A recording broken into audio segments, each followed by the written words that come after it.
त्यो जग्गा मात्रै किनेर मलाई त्यो गाउँमा एउटा घर बनाउनु छ क्या दाइ, चाहे त्यो झुपडी नै किन्नुहोस्, तर त्यो मेरो बाउ मैले कमाएर दाइ, मैले कमाएर मेरो बाउ त्यतिखेरसम्म जिउँदो भयो भने नि, मेरो बाउ हुनुभयो भने त्यो जग्गा चाहिँ फेरि मेरो बाउको नाममा राख्ने विचार गरेको क्या मैले। त्यो जग्गा मेरो बाउको, अनि त्यसपछि अनि कोही मान्छे मसँग हुन्छ नि त्यस्तो मैले खबर सुने भने त्यो लालपुर्जा देखाउनु छ क्या, मेरो बाउको पनि जग्गा छ है हेर यहाँ, त्यो चाहिँ मेरो सोच छ दाइ।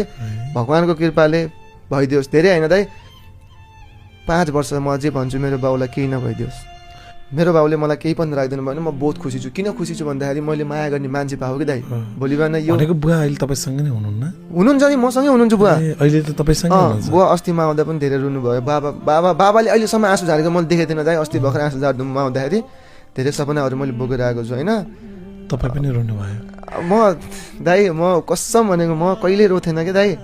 उसलाई पनि थाहा छ म रोको भनेको एक टाइम रोथेँ, हाम्रो छोड्दाखेरि रोथेँ। अनि छुटिसकेपछि त्यो 7 महिना बिचमा चाहिँ कहिले गर्छु दाइ अब याद आयो भने म रुन्थेँ। त्यो गाउँमा हिँड्दाखेरि अब उसको धेरै याद आउँथ्यो नि त, यो बाटो हामी हिँडेको।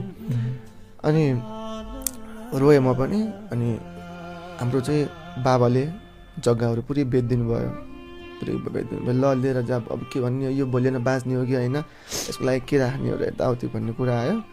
अनि सबै बेचिदिइसकेपछि मेरो बाबाको केही पनि रहेन। नरहिसकेपछि अहिले हामी मम्मीको बाबाले दिएको है, मम्मीको बाबाले दिएको जग्गामा मामा घरै भयो नि त मेरो त, मामा घरमै बस्छ मैले।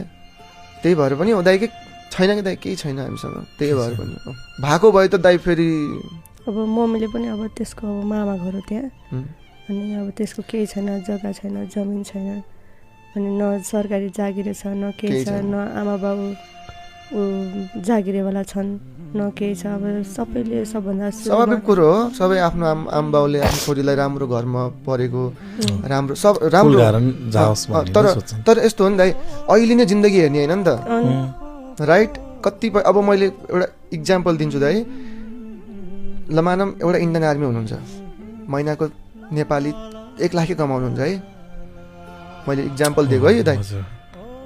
बिहे गर्नुभयो तर उहाँ सुनार हुनुहुन्छ है, 52को छोरी ल्याउनु भयो, बिहे गर्नुभयो, खुसी हुनु। अरे मेरो ज्वाइँले कति कमाउनुहुन्छ, तपाईँको ज्वाइँले कति कमाउनुहुन्छ होइन, कामीसँगको यो गएको यताउति हुन्छ नि दाइ, सानो जातसँगको। तर भोलिको दिनमा कसले देखेछ दाइ जिन्दगी कहाँसम्म चल्ने हो भनेर? त्यही त होइन।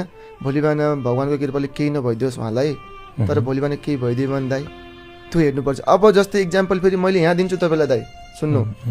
अहिले मसँग केही छैन, हामी बुढाबुढी गरेर स्ट्रगल गरेर दाइ हामीले जिन्दगीमा प्रगति गऱ्यौँ भने एउटा त्यो पनि त कहानी हुन्छ त, हुँदैन र?